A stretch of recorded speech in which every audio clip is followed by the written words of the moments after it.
제가 좀 글을 하나 여러분들에게 좀 먼저 읽어드리도록 하겠습니다. 1990년 4월 29일에 빛나는 주일 아침이 바로 그 첫날이다. 하나님의 성전에서 내가 받은 그 느낌은 1차적으로 평온, 마음의 평온이었다. 그리고 굳게 닫힌 빗장을 풀어 온몸을 열어 제끼고 바라본 그곳에 누구도 꼼짝 못할 사랑이 있었음을 감히 증거하고 싶다.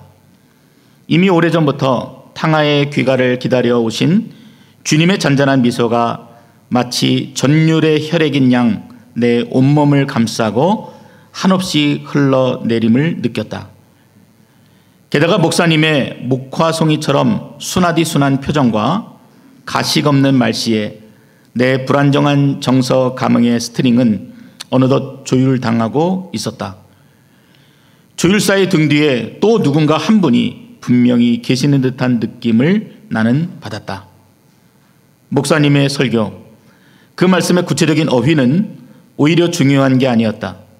말로 이루 형언할 수 없는 느낌의 무엇 때문에 내 몸은 마치 버터처럼 흐물흐물 녹아내리는 듯하였다. 내게는 그야말로 난생 처음 겪는 경험이었다. 전 같으면 이거야말로 우습지 않나, 이래봐도 내가 누군데, 이렇게 이야기해야 할 국면인데 그날 온종일을 나는 줄 끊긴 풍선처럼 어찔어찔 붕붕 떠서 새로운 세상을 바라보는 하루를 보냈다. 그리고 많이도 생각했다. 세상 사람들은 믿지 않겠지만 그날로부터 나는 또 하나의 새로운 주일 아침이 설레임으로 기다려지기 시작했고, 동시에 그날 밤부터 오랜 고질이던 불면증이 거짓말처럼 씻은 듯이 사라졌던 것이다. 나를 아는 누가 나의 이런 사실을 믿을 것인가? 그러나 얼마 후 나의 이 얘기를 들은 신앙 선배 한 분이 말했다. 하하하, 막 쪄낸 찐빵이구려. 바로 그때가 제일 따끈따끈 맛있는 법이죠. 선배의 말이 가슴에 와닿았다. 나는 마침내 막 쪄낸 찐빵으로 새로 태어난 것이다. 쯧쯧, 교회 몇 번 나간 죄로 이 나이에 찐빵이라.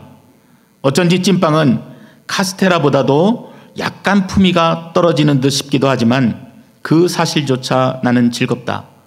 무한히 즐겁다. 어쩐지 연세가 많아 치아가 신통치 않을 듯 싶은 하나님 드시기에 따끈따끈 부드러운 찐빵이라면 그렇다. 카스테라가 아니면 어떻고 블란서 케이크 아니면 어떤가 싶다. 그래도 찐빵은 국화빵보다는 그 푼수가 넉넉하지 않던가 마음에 여유가 생겼다. 비로소 내게도 믿거라 하는 구석이 생긴 것이다. 주님의 사랑보다 더 큰 백이 세상 천지 어디에 있을 것인가? 그 많고 많던 세상 걱정은 다 어디로 가버렸는가? 마치 수줍은 흰 깃발을 들어서 하나님 앞에 그렇게 항복해 버리기를 참 잘했다.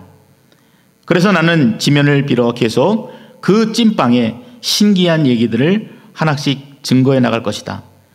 필시 나보다 더 따끈거리고 나보다 10배는 더 맛있는 미지의 귀한 찐빵 후보생들을 위해. 이 책은 벌써 이제 한 20년이 지난 책입니다.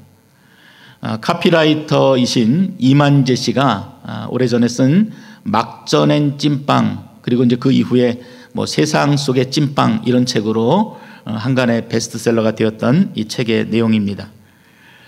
이 예수님을 만났던 이야기들을 우리가 이렇게 듣게 되면은 그때가 언제인지 그런 거와 관계없이, 그리고 그 이야기가 누구의 이야기인가에 또 상관없이 우리 가슴이 늘 이렇게 뜨겁고 새롭습니다.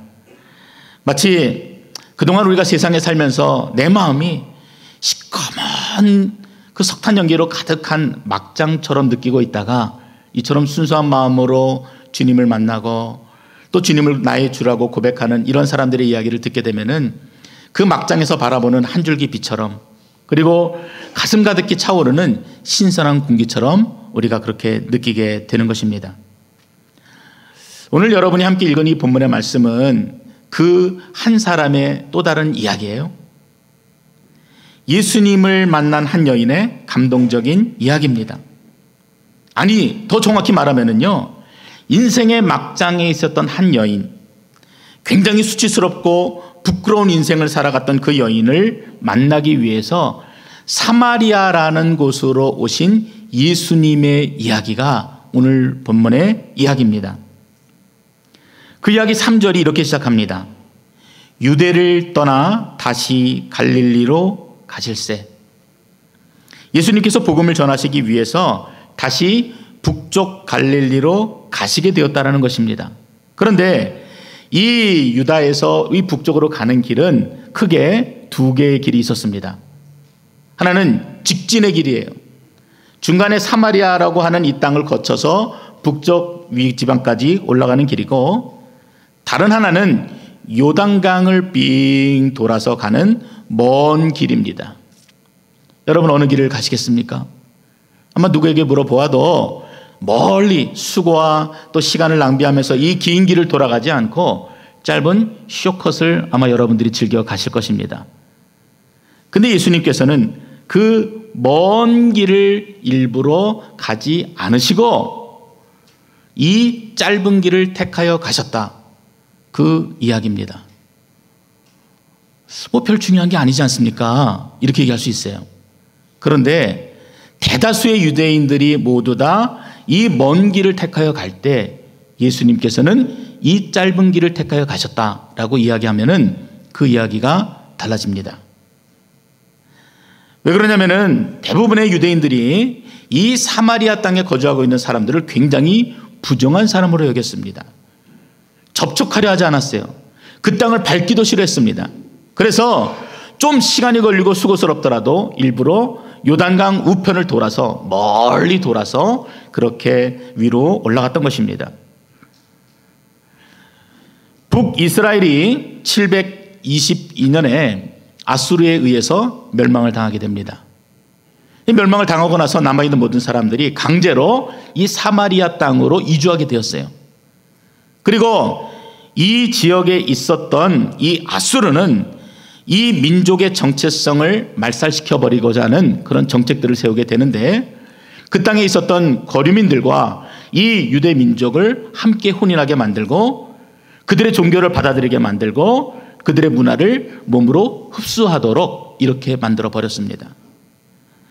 그러니까 아직 그래도 순수한 혈통을 유지하고 있는 유대인들의 입장에서 보면은 이 사마리아에 있는 사람들은 혈통적으로 보나 문화적으로 보나 신앙적으로 보나 전혀 가망성이 없는 부정하고 부정한 사람들이었던 것입니다.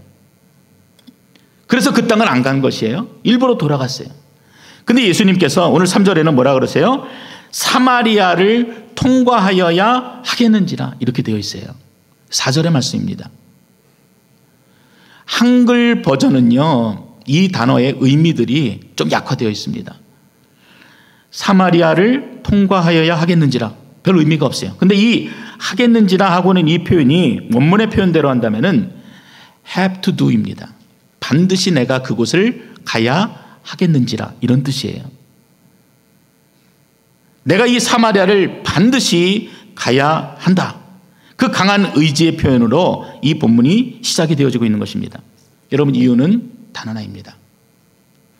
이 이름도 나와 있지 않는 이 사마리아에 있었던 한 여인을 만나시기 위해서 주님이 새벽부터 일어나서 그 길을 걸어가시고 그 뜨거운 중동의 태양빛을 맞으면서 너댓 시간을 걸어서 그렇게 사마리아라고 하는 곳에 도착한 곳입니다.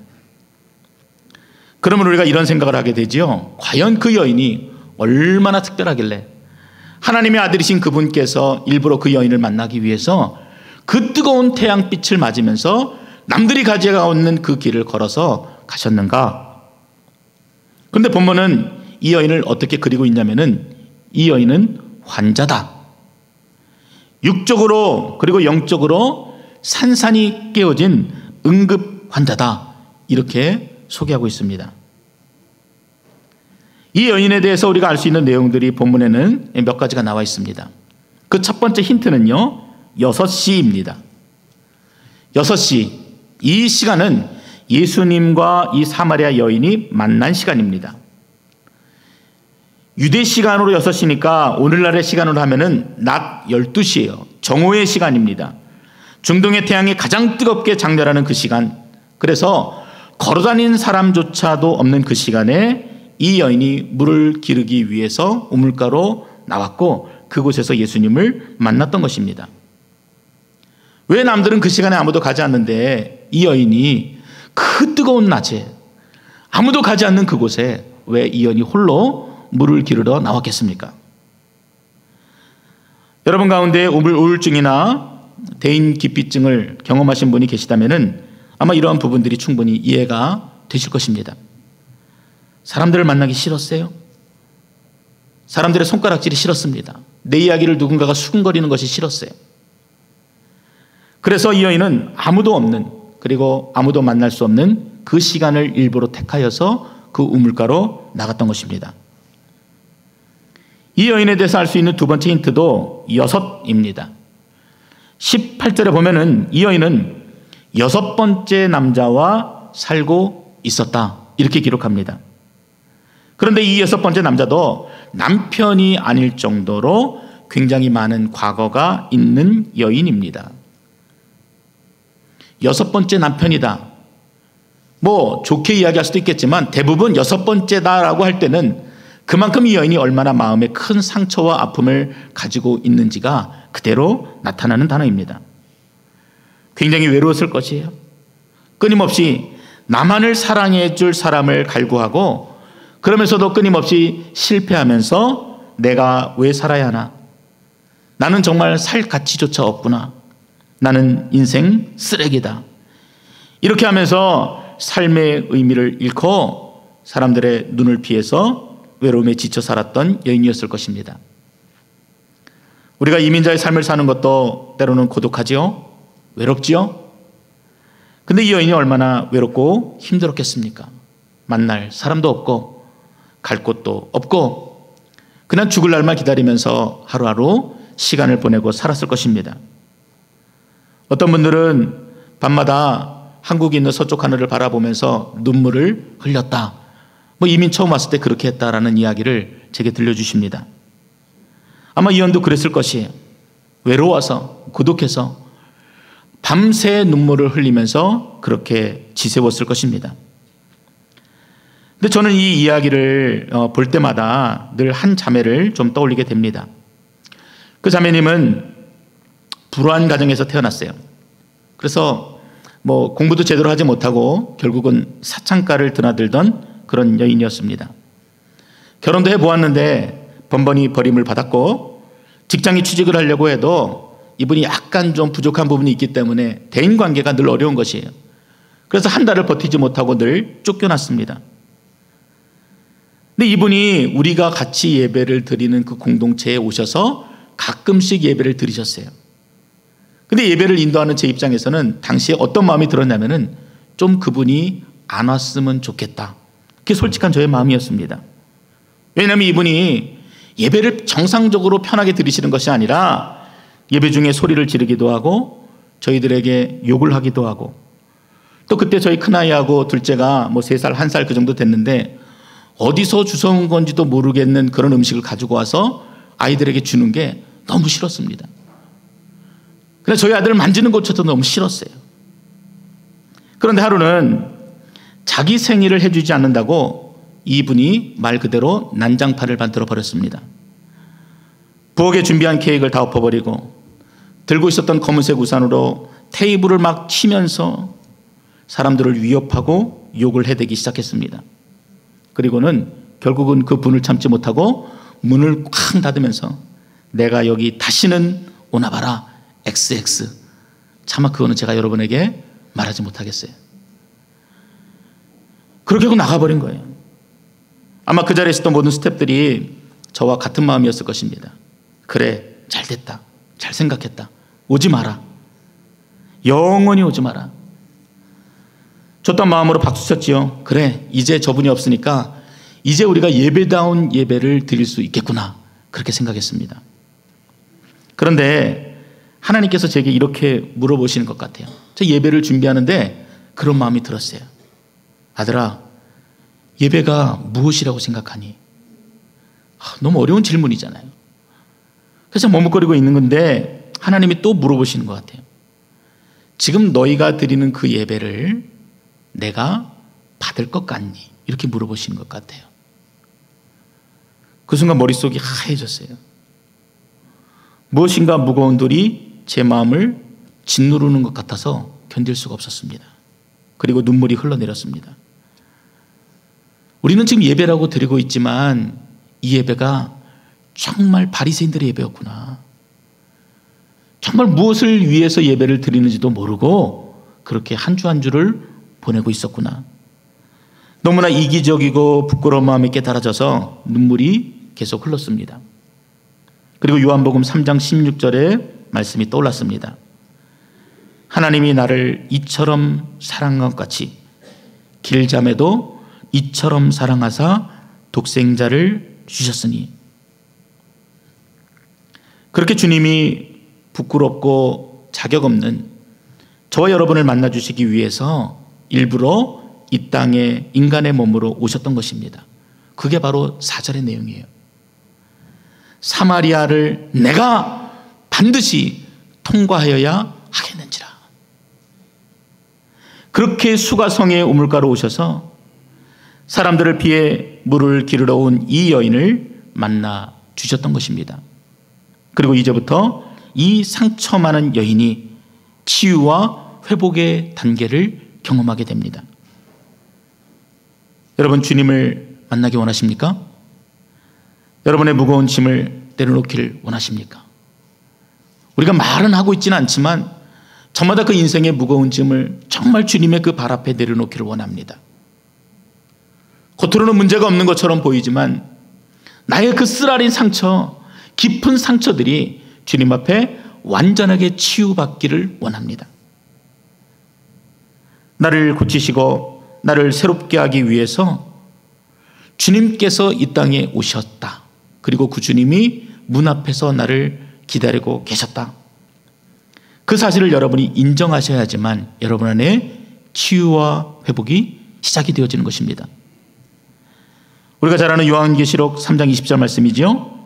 볼지어다 내가 문 밖에 서서 두드리노니 누구든지 내 음성을 듣고 그 문을 열면 내가 그에게로 들어가 그로 더불어 먹고 그는 나와 더불어 먹으리라 말씀하십니다.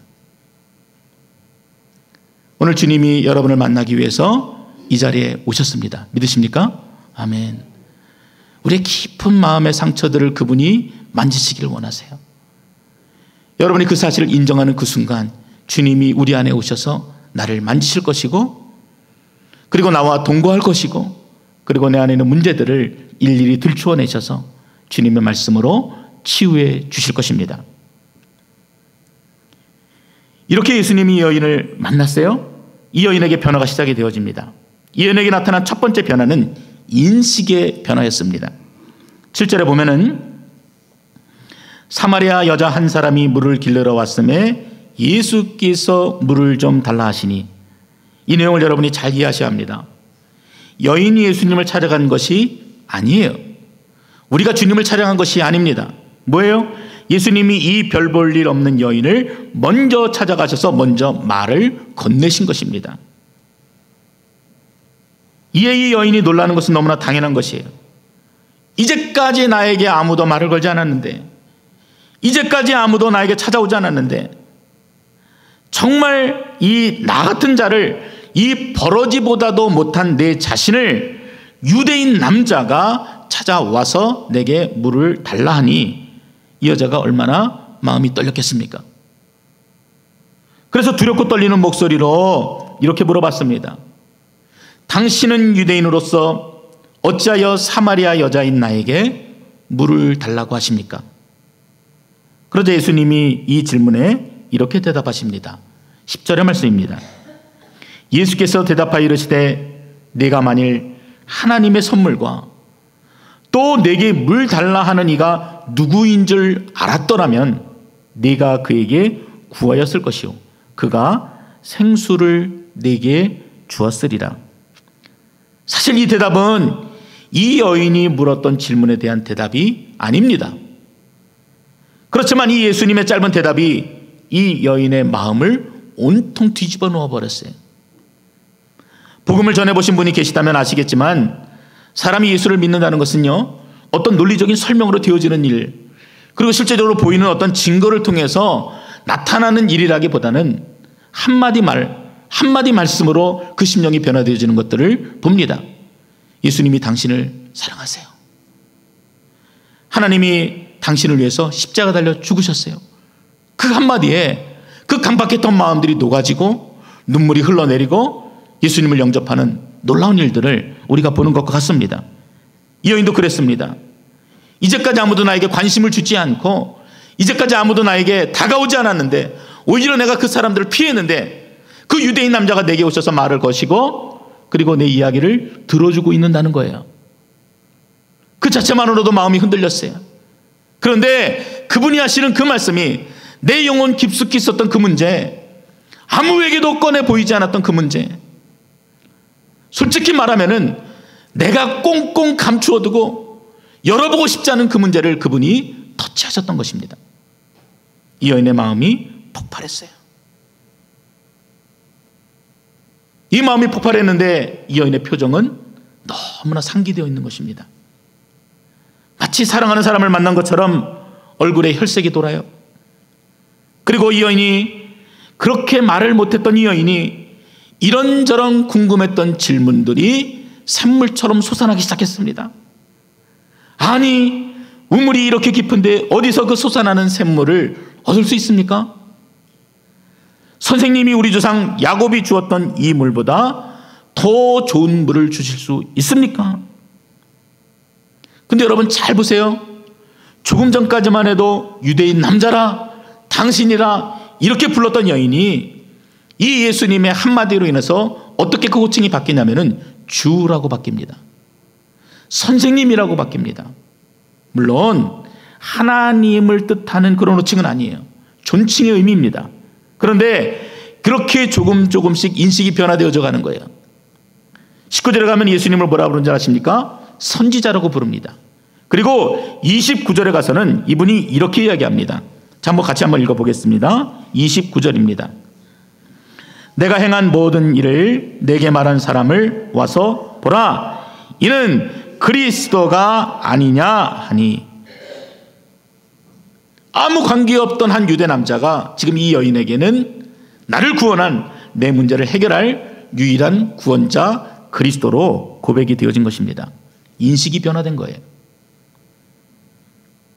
이 여인에게 볼 수 있는 두 번째 변화는 관심의 변화입니다. 이제까지 이 여인이 구했던 것은요, 그리고 원했던 것은 물질적인 것이었습니다.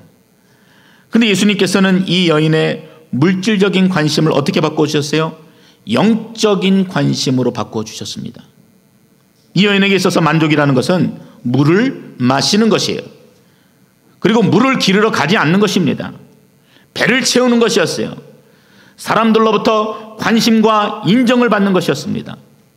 그런데 예수님께서는 이 여인에게 너의 그 물질적인 욕구가 채워진다고 너의 그 갈급함이 해결되는 것이 아니다.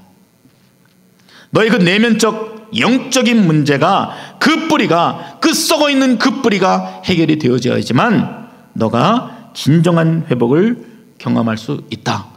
그렇게 이 여인을 바꿔주신 것입니다.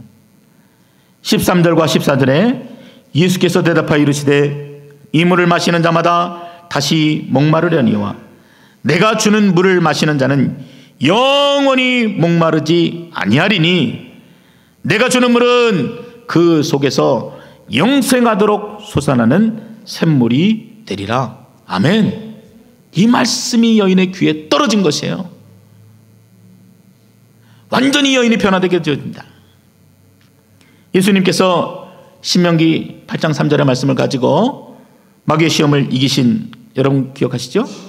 사람이 떡으로만 사는 존재가 아니라 하나님의 입에서 나오는 말씀으로 사는 존재임을 여러분 믿으십니까? 아멘. 인간은 물질을 가지고 육체를 채우는 것으로 만족하는 존재가 결코 아니에요. 외로움의 근본적인 문제, 고독함의 근본적인 문제는 내 안이 병들어서, 내가 영적으로 병들어서 시작된 문제라는 것을 주님이 지적해 준 것입니다. 여러분 사실이 그렇지 않습니까? 많은 사람들은 이 만족이라는 단어를 소유와 연관시켜서 이해합니다.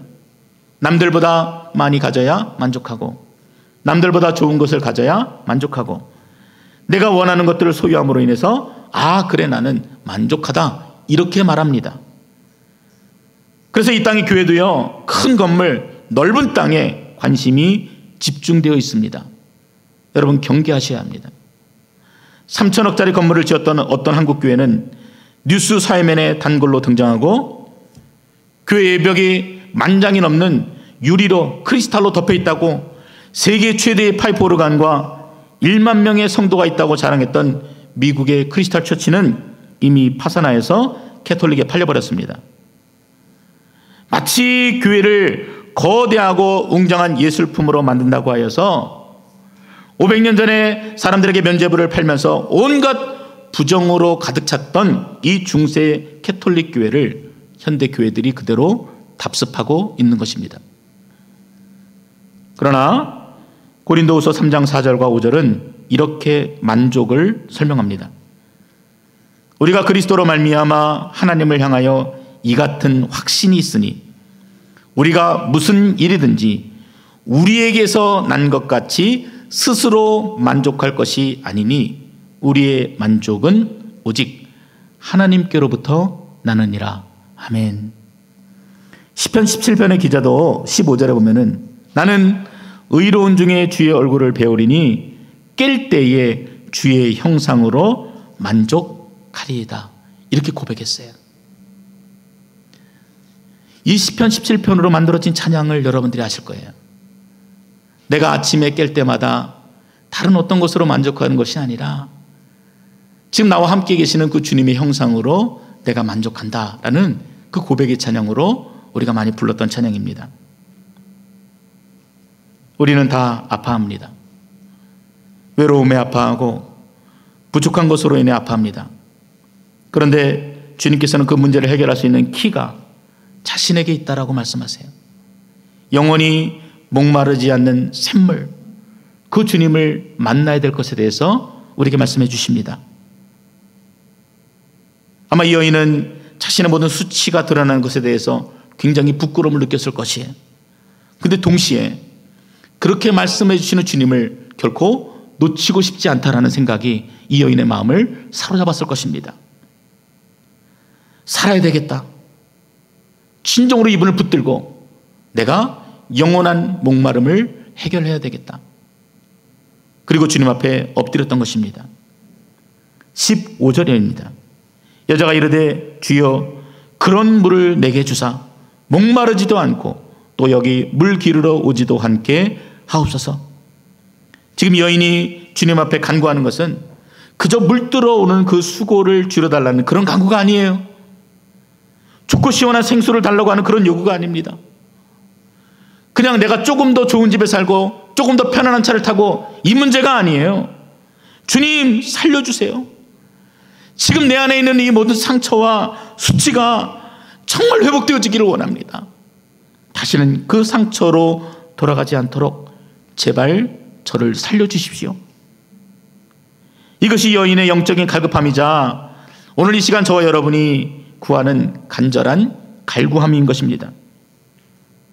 사랑하는 성도 여러분, 여러분 안에 이러한 갈급함이 있으십니까? 10년 넘게 교회 나와봐야 예수님을 모르면은요 아무것도 아니에요.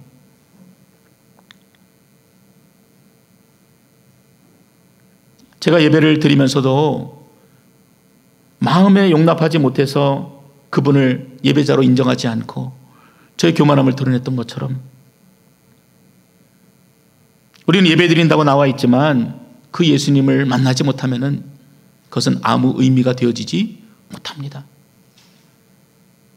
그러나 우리는 이 여인처럼 자신의 무능함을 깨닫고 주님 앞에 나와서 주님 나를 살려주세요, 간절히 엎드리게 될 때 그때 비로소 우리는 그 주님을 만나게 되고 그리고 우리 안에 있었던 그 모든 문제가 회복이 되어지는 그러한 놀라운 은혜를 경험하게 되는 것입니다. 우리 모두는 은혜 받기 원해요. 그 주님 만나기 원합니다. 여러분의 마음을 열으셔서 내 마음에 다가오셔서 지금 문 앞에 서서 나를 두드리고 계시는 그 주님을 여러분이 먼저 만나실 수 있기를 바랍니다. 그것이 예배겠죠. 다른 무엇이 예배겠습니까?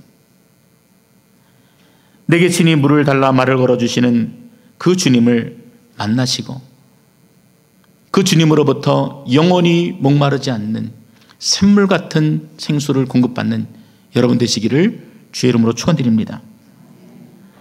그리고 그 구원의 회복의 사건이 여러분에게 분명히 말씀에 대한 관심으로 나타날 거예요. 교회에 대한 관심으로 나타날 것입니다. 그리고 믿음이 무엇인가 하는 영적인 관심으로 이어지게 될 것입니다. 그리고 그 가운데 여러분이 조금씩 성장해 가는 것들을 경험하게 되는 것입니다. 이처럼 은혜를 받은 자가 어떻게 살아야겠습니까? 28절입니다. 여자가 물동이를 버려두고 동네에 들어가서 사람들에게 이르되 내가 행한 모든 일을 내게 말한 사람을 와서 보라. 이는 그리스도가 아니냐. 지금 자신에게 전부를 할 수 있는 물동이를 버리고 자신이 가장 가기 싫어했던 그 마을의 중심으로 들어가고 자신을 수치스럽게 만들었던 사람들에게 당당하게 서서 무엇을 합니까? 예수 그리스도, 나를 만나주신 하나님, 나를 회복시켜주신 하나님, 나를 고쳐주신 하나님, 그분을 힘있게 증거하는 것입니다. 여러분 보십시오.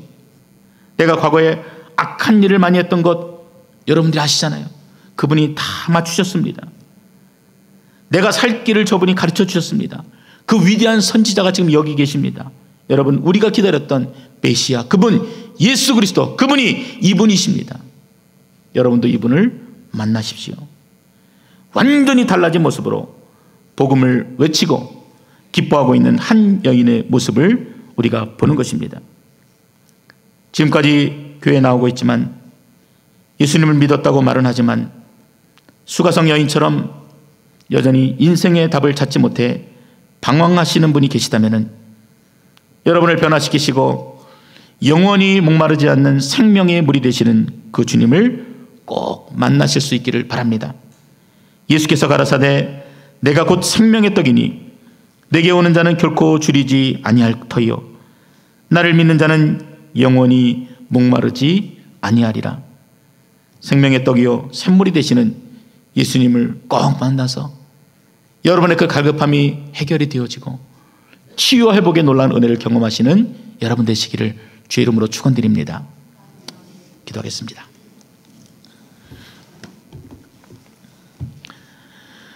주님, 아무도 찾지 않는 그 사마리아 땅으로 주님이 친히 오셔서 내 마음의 문을 열어서 주를 만나게 하시고 감히 고백할 수 없는 이 죄인이 우리 주님을 하나님 나의 아버지라고 부를 수 있는 귀한 은혜를 주신 것 감사합니다.